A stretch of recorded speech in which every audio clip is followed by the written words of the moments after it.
प्यारे दोस्तों, एक बादशाह था। उसको नेकी और हिकमत से लगाव था और समझदार भी था। पर एक बात ने उसके दिल में इतनी नफरत भर दी थी कि वह हर रोज एक नई लड़की से शादी करता और शादी के बाद दूसरे दिन उसको फांसी पर लटका देता। उस बादशाह के वजीर, काजी सब बादशाह की इस हरकत से बहुत तंग आ चुके थे। एक बार फिर बादशाह ने एक लड़की को दुल्हन बनाया, उससे शादी की, उसको एक रात रखा और दूसरे सुबह उसको कत्ल करवा दिया। तो तमाम गांव वाले उस लड़की की लाश को लेकर वजीर के घर आ गए और कहने लगे, ए वजीर, हमें इंसाफ चाहिए। हमारी बेटियों का क्या कसूर होता है कि उन्हें बादशाह बेदर्दी से कत्ल कर देता है। वजीर भी उनकी बात सुनकर बहुत दुखी होता, लेकिन वजीर बेचारा क्या करता। वह हर बात पे बादशाह को समझाता था, लेकिन बादशाह वजीर की बात ना समझता। गांव वाले अपने सर जमीन पर मार मार के रोने लगे और अपनी फरियाद वजीर को सुनाने लगे। उस वजीर की एक खूबसूरत बेटी थी जो गांव वालों का हाल अपने बाप के पास खड़ी सुन रही थी। वजीर की बेटी बहुत ही खूबसूरत, अक्लमंद, समझदार थी। वह अपने बाप वजीर से कहने लगी कि मैं बादशाह सलामत से शादी करना चाहती हूँ। वजीर बोला, बेटा, यह जानते हुए भी कि वह जालिम तुम्हें शादी के दूसरे दिन मार डालेगा, तुम तब भी उससे शादी करना चाहती हो बेटी? बोली, बाबा, लोग क्या कहेंगे कि वजीर अपनी बेटी को तो छुपा के रखता है और लोगों की बेटियों पर जुल्म होने देता है। कयामत को आप लोगों से यह कह सकोगे कि जहां वह दूसरों की बेटियों को ना बचा सका, वहां वह अपनी बेटी भी ना बचा सका। इसलिए बाबा, आप मेरी शादी उससे कर दीजिए। और वैसे भी बाबा, जिंदगी और मौत तो अल्लाह के हाथ में है। वजीर अपनी बेटी से बहुत मोहब्बत करता था, लेकिन बेटी बहुत मजबूर कर लेती है, तो वजीर मान जाता है। दोस्तों, वीडियो में आगे बढ़ाने से पहले यह जान लेते हैं कि बादशाह सलामत ऐसा करता क्यों था। बहुत पहले उस बादशाह की एक बीवी थी। वह अपनी बीवी से बहुत मोहब्बत करता था।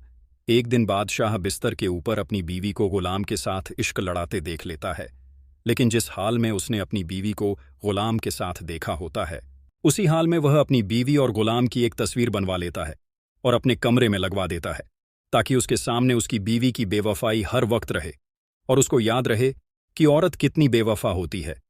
बादशाह के दिल में औरतों के लिए इस कदर नफरत बढ़ गई कि उसको तमाम औरतें एक ही जैसी लगने लगीं।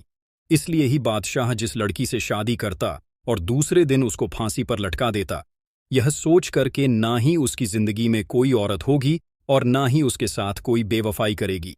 बादशाह को इस बात से उसके वजीर बशीर ने बहुत समझाया, लेकिन बादशाह ना समझा। अब हम चलते हैं वजीर की तरफ, जो अपनी बेटी की शादी बादशाह के साथ करने के लिए हाँ कर देता है। वजीर मजबूर होकर बादशाह के पास आकर कहता है कि बादशाह सलामत, मेरी बेटी आपसे शादी करना चाहती है। बादशाह हैरान होकर कहता है कि तुम्हारी बेटी को पता नहीं है क्या कि शादी के अगले दिन हम उसको फांसी पर लटका देंगे? वजीर अपनी आंखों में आंसू लेकर बोला कि बेटी जिद कर रही है। बादशाह बोला कि अगर तुम्हारी बेटी जिद कर रही है और तुम उसकी जिद पूरी करना चाहते हो, तो फिर शादी की तैयारी शुरू कर दो। और अगले ही दिन वजीर की बेटी और बादशाह की शादी हो जाती है। वजीर की बेटी अब बादशाह की मल्लिका बन जाती है। बादशाह जब शादी की रात वजीर की बेटी को देखता है तो वह हसीनो जमील होती है। बादशाह की तवज्जो वजीर की बेटी की तरफ ही होती है कि अचानक उसी कमरे में लगी उसकी बीवी की तस्वीर पर बादशाह की नजर पड़ जाती है। तब बादशाह को औरतों की बेवफाई याद आ जाती है, तो बादशाह गुस्से में और जोश में आकर कहता है कि आप हमारे वजीर खास की बेटी हैं और आपने यह बेवकूफ़ी वाली हरकत क्यों की, यह जानते हुए भी कि कल सुबह आपको हम कत्ल करवा देंगे। मल्लिका बहुत ही अदब और एहतराम से बोली कि मेरे आका, यह फैसला तो मेरे अल्लाह ने किया है और अल्लाह का फैसला मुझे हर हाल में मंजूर है। बादशाह बोला कि तुम सुबह के अंजाम से वाकिफ हो? मल्लिका बोली, बिल्कुल वाकिफ हूं कि मेरी मौत सुबह फज्र के वक्त हो जाएगी, लेकिन उससे पहले एक रात आएगी। मल्लिका बोली, मोहब्बत की खुशी को लंबाई से नहीं नापा जाता, उसकी गहराई देखी जाती है। बादशाह बोला कि तुम्हारे इस दिल फरेब बातों का मेरे दिल पर कोई असर नहीं। मल्लिका बहुत ही एहतराम से बोली कि मैं एक रात के लिए आपकी बीवी हूं और इस रात पर मेरा पूरा हक है और सुबह पर आपका इख्तियार है। आप इतना गुस्सा क्यों कर रहे हैं? एक रात के लिए तो ठंडे हो जाएं। उसके बाद बादशाह थोड़ा ठंडा और पुरसुकून हो जाता है। मल्लिका बोली कि आपका दिल बहलाने के लिए मैं आपको क्या सुनाऊं? कोई नज्म सुनाऊं, कोई शेर सुनाऊं, कोई किस्सा सुनाऊं या फिर कोई गाना सुनाऊं? बादशाह बोला कि एक रात की बीवी हो और इस रात पर तुम्हारा पूरा हक है। चलो तुम एक किस्सा सुना दो। उसके बाद मलिका बहुत ही अदब और एहतराम से बादशाह सलामत को शरबत पेश करती है। मलिका अब किस्सा सुनाना शुरू कर देती है कि एक ताजिर था, उसकी एक बीवी थी और एक जवान बेटी थी। 3 छोटे बेटे थे। वह तिजारत करता था। उसने अपनी बेटी की शादी भी करनी थी। एक मर्तबा उसने सफ़र के लिए जाना होता है। सफ़र लंबा होता है और वह अपने घर वालों से मिलकर जाता है। जाते हुए बेटी खजूर देती है कि बाबा सफ़र लंबा है, भूख लगे तो रास्ते में खा लेना। वह खजूर साथ लेकर वह तिजारत के लिए रास्ते में निकल पड़ता है। चलते चलते आखिर थक जाते हैं और रास्ते में उसको एक हौज़ नज़र आता है। पानी वाला हौज़ काफ़ी नीचे होता है और वह ऊंचाई के रास्ते से गुजर रहे होते हैं। वह वहां से सफ़र तय करके नीचे आता है, यह सोचकर के यहां बैठकर खजूर खा लूंगा और पानी भी पी लूंगा। वहां वह बैठकर खजूर खा रहा होता है और खजूरों की गुठलियों को पानी में फेंक रहा होता है। और अब जो सफ़ेद पानी होता है और अचानक सुर्ख हो जाता है और अचानक हौज़ के अंदर से एक बहुत बड़ा जिन नमूदार हो जाता है। उस जिन के हाथ में बहुत बड़ी तलवार होती है। वह ताजिर बेचारा जिन को देखकर परेशान हो जाता है और कांपने लग जाता है। जिन उस ताजिर से कहता है कि मैं तुम्हें अभी कत्ल कर डालूंगा, मरने के लिए तैयार हो जाओ। वह ताजिर कहता है कि मेरा कसूर क्या है, मैंने किया क्या है। जिन बोला, ए आदमजात, तुमने खजूर खाकर गुठली हौज में फेंक दी है, जो मेरे छोटे मासूम बच्चे की हलक में जाकर फंस गई है और वह मर गया है। ताजिर बोला, लेकिन मुझे तो आपका बेटा नजर ही नहीं आया। जिन गुस्से से बोला कि हम जिन आदमजात को नजर नहीं आते। ताजिर बेचारा रोता हुआ कांपता हुआ बोला कि इसमें अब मेरा क्या कसूर है। जिन बोला कि तुझ पर एहतियात तो लाजिम थी, अब अपनी जान बचाने के बहाने न ढूंढ। वो बोला कि अगर यह मेरा गुनाह है तो नादानी में हुआ है। जिन बोला, नादानी में हो या जानते हुए गुनाह गुनाह होता है। मुझे अपने बेटे का कसास चाहिए, खून का बदला। खून यही इंसाफ है। ताजिर बेचारा मजबूर होकर बोला डरता हुआ कि अगर मुझे मारने से तेरा बदला पूरा हो जाएगा तो मुझे मंजूर है। ताजिर बोला कि मेरी एक शर्त है। जिन बोला कि वो क्या। ताजिर बोला कि मरने के बाद कब्र की मट्टी का बोझ तो उठा सकता हूं, लेकिन लोगों का मैंने कर्ज देना है, वह बोझ मैं नहीं उठा सकता। वो देखो, उनमें लोगों का सामान और अमानत है जो मैंने लोगों को पहुंचानी है, और मेरी एक जवान बेटी है जिसकी मैंने शादी भी करनी है। मुझे यह कर्ज अदा करने का वक्त दे दो ताकि मैं तुम्हारे बदले के काबिल बन सकूं और तुम अपना बदला ले सको। जिन बोला, जान बचाने का अच्छा बहाना है। ताजिर बोला, तो ठीक है, तू मुझे अभी कत्ल कर दे, मैं रोज़े क़यामत के दिन तेरा गिरेवान पकड़ लूंगा। मलिका यह किस्सा सुना रही होती है और सुबह फज्र की अजान होने लग जाती है। मलिका खामोश हो जाती है। बादशाह सलामत बोलते हैं कि किस्सा सुनाना बंद क्यों कर दिया, अब मुझे बताओ कि जिन ने ताजिर को मार दिया। तो मलिका बोली कि रात खत्म तो बात खत्म, अब अजान हो चुकी है और मेरे मरने का वक्त हो चुका है। बादशाह बोला, लेकिन मुझे इतना तो बताओ कि जिन ने उस ताजिर को मारा या छोड़ दिया। मल्लिका बोली कि कहानी बहुत तवील है, इसको बयान करने के लिए वक्त की जरूरत है और अब वक्त खत्म हो चुका है। तो बादशाह बोला कि हम वक्त को रोक लेंगे। मल्लिका बोली, ए सुल्तान, क्या वक्त कभी किसी के रोकने पर रुका है? बादशाह बोला कि हम तुम्हें एक रात की जिंदगी और अता करते हैं, अब तुम किस्सा सुनाओ। मल्लिका बोली, नहीं, मेरे सरताज किस्से तो रातों को सुनाए जाते हैं और अब तो अजान हो चुकी है, इबादत का वक्त हो चुका है और आपको अपने शाही फराइज भी अंजाम देने होंगे। बादशाह बोला कि ठीक है, तुम्हें एक दिन और एक रात की जिंदगी और बख्श दी। अब मल्लिका वजू करती है और नमाज अदा करती है। बादशाह देख रहा होता है कि इतनी लड़कियां मेरे पास आई हैं, सबके चेहरे पर खौफ होता था, इसके चेहरे पर खौफ क्यों नहीं है, ये डर क्यों नहीं रही? मुझे किस्सा तो ऐसे सुना रही है जैसे इसने जिंदगी भर मेरे साथ रहना है। खैर, इसका किस्सा मुझे बहुत दिलचस्प लगा है। बादशाह मल्लिका को देख रहा होता है और उसके बारे में सोच रहा होता है। बादशाह की नजरें अचानक उसकी बीवी की तस्वीर पर पड़ जाती हैं और बादशाह फिर से तैश में आ जाता है, कमरे से बाहर चला जाता है और दिन भर के तमाम काम करता है। उधर मल्लिका खुदा से दुआ करती है कि ऐ मेरे खुदाया, ए मेरे अल्लाह, तू मेरे सरताज को हिदायत दे कि ये लोगों की बेटियों के कत्ल आम ना करें।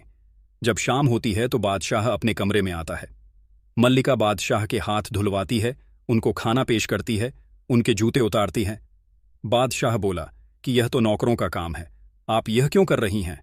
मल्लिका बोली, नहीं मेरे सरताज, यह एक बीवी का फर्ज होता है कि वह अपने शौहर का ख्याल रखे। बादशाह बोला कि तुम एक रात की बीवी हो, उसके बाद भी तो काम नौकरों ने ही करने हैं। मल्लिका बोली कि ऐ मेरे सरताज, मुझे इस एक रात में भी अपनी खिदमत का मौका दें, ताकि मरते वक्त मेरे दिल पर बोझ ना हो कि मैंने अपने शौहर की खिदमत नहीं की। यह सुनकर बादशाह के दिल को सुकून मिला, लेकिन फिर उसको अपनी बीवी की बेवफाई याद आ गई और फिर से बादशाह गुस्से में आ गया और कहने लगा कि फालतू बात मुझसे ना करो, बस तुम किस्सा बयान करो। मल्लिका अब किस्सा सुनाना शुरू कर देती है। जिन बोला कि अगर मैं तुम्हें मोहलत दे दूं तो क्या तुम वापस आओगे? तो ताजिर बोला कि हाँ, मैं अपने कामों को अंजाम देकर यहां जरूर आऊंगा और अपनी जान दूंगा। जिन बोला खाओ। अल्लाह की कसम। तो ताजिर बोलता है कि मैं अल्लाह की कसम खाकर कहता हूं कि मैं अपने कामों को अंजाम देकर यहां जरूर आऊंगा। जिन बोला कि ठीक है, मैं तुम्हें 40 दिन की मोहलत देता हूं और 40वें दिन बाद यहां तुमने खुद आना है अपनी जान देने। उसके बाद ताजिर लोगों का सामान लोगों तक पहुंचा के अपने घर 10 दिनों बाद लौटता है।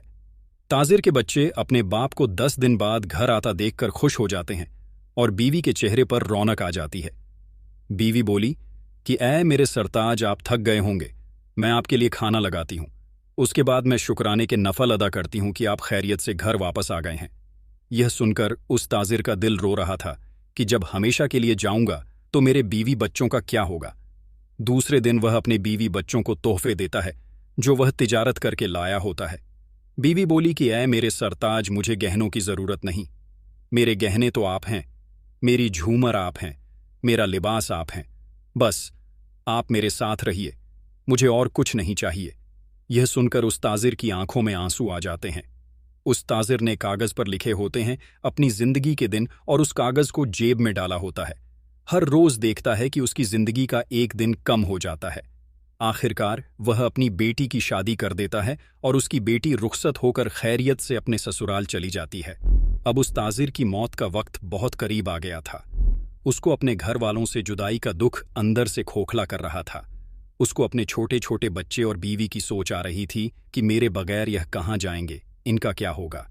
उसकी बीवी को कुछ नहीं पता था और वह बेखबर सो रही थी और ताजिर को नींद नहीं आ रही थी। ताजिर अपनी बीवी को उठाता है तो बीवी उठकर बोली कि आपके चेहरे पर इतना पसीना क्यों आया है? ताजिर बोला कि यह पसीना मौत के खौफ से आया है, जरा मुझे शीशा लाकर दो, मैं अपना चेहरा देखूं कि मौत का खौफ कैसा होता है। बीवी बोली कि आप ऐसी मनहूस बातें क्यों कर रहे हो? अल्लाह का शुक्र अदा करें, अल्लाह पाक ने हमें इज्जत दी है और मेहनत की दौलत दी है। उसके बाद वह ताजिर रोता हुआ अपनी बीवी को पूरी बात बताता है कि उसके साथ क्या हुआ था। यह सुनकर बीवी का कलेजा मुंह को आ जाता है और वह बीवी तड़प कर रह जाती है।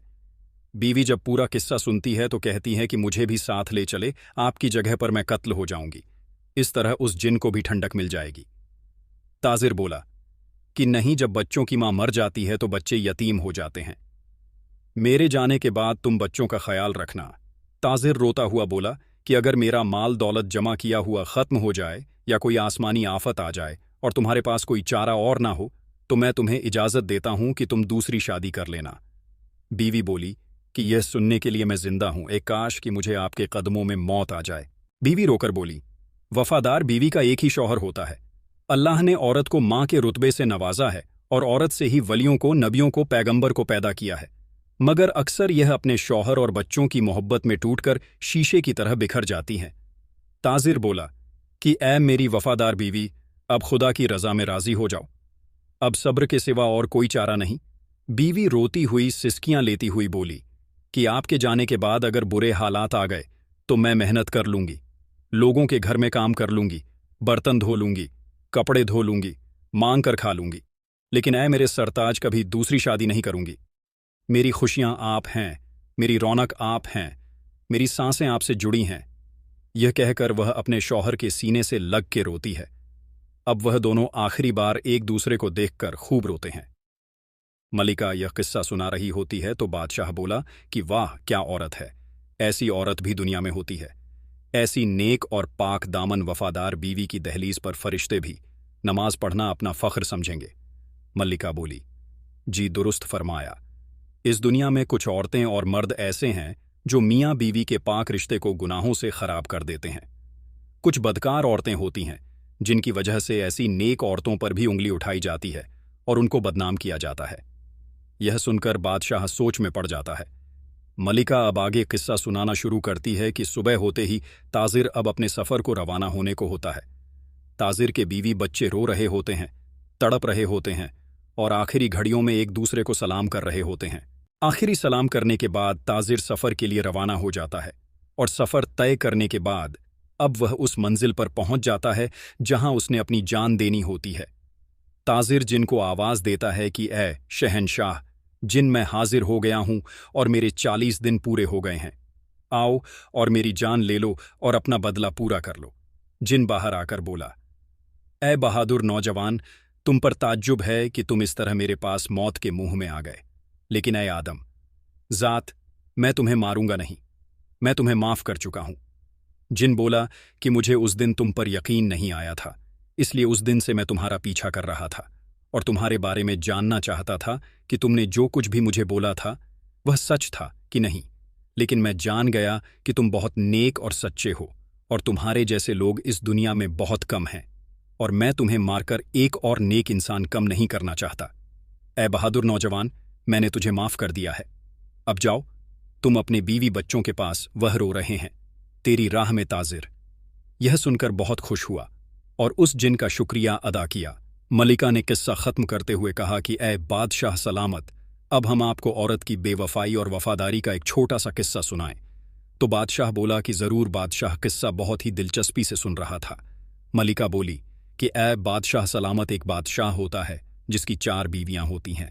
उनमें से एक बीवी का रंग काला होता है, वह भोली भाली सीधी सादी होती है, और दूसरी 3 बीवियां बहुत गोरे रंग की होती हैं, खूबसूरत होती हैं और चालाक होती हैं। लेकिन बादशाह अपनी उस सांवले रंग वाली बीवी से बहुत मोहब्बत करता है, उसके साथ उठता है, उसके साथ बैठता है। यह बात उन 3 बीवियों को अच्छी नहीं लगती। एक दिन वह 3 बीवियां बादशाह सलामत से सवाल करती हैं कि आप हमसे इतनी मोहब्बत नहीं करते जितनी मोहब्बत आप उस सांवले रंग वाली बीवी से करते हैं। ऐसा आप क्यों करते हैं? बादशाह बहुत ही अक्लमंद और समझदार था, कहने लगा कि यह मुनासिब वक्त नहीं। एक दिन बादशाह बहुत ही खुश होता है और अपनी 4 बीवियों को अपने पास बुलाकर कहता है कि आज मैं बहुत खुश हूं और तुम्हारे सामने हीरे जवाहरात लाल यकूत रखे हैं, जितना चाहो उठा लो। एक बीवी को छोड़कर बाकी 3 बीवियों झोलियां भर लेती हैं और बादशाह से आकर कहती हैं कि जिससे आप सबसे ज्यादा मोहब्बत करते थे वह तो वहीं बुत बनकर खड़ी हुई है। उनका यह कहना ही था कि वह सांवले रंग वाली बीवी आती है और बादशाह का हाथ थाम लेती है और कहती हैं कि ए बादशाह सलामत, मुझे यह सब नहीं चाहिए, मुझे तो आप चाहिए हो। अगर आप मेरे तो यह सब भी मेरा। ए बादशाह सलामत, मेरी खुशियां आप हो, मेरे गहने आप हो, मेरा लिबास आप हो, मेरी रौनक आप हो, मेरा सब कुछ आप हो।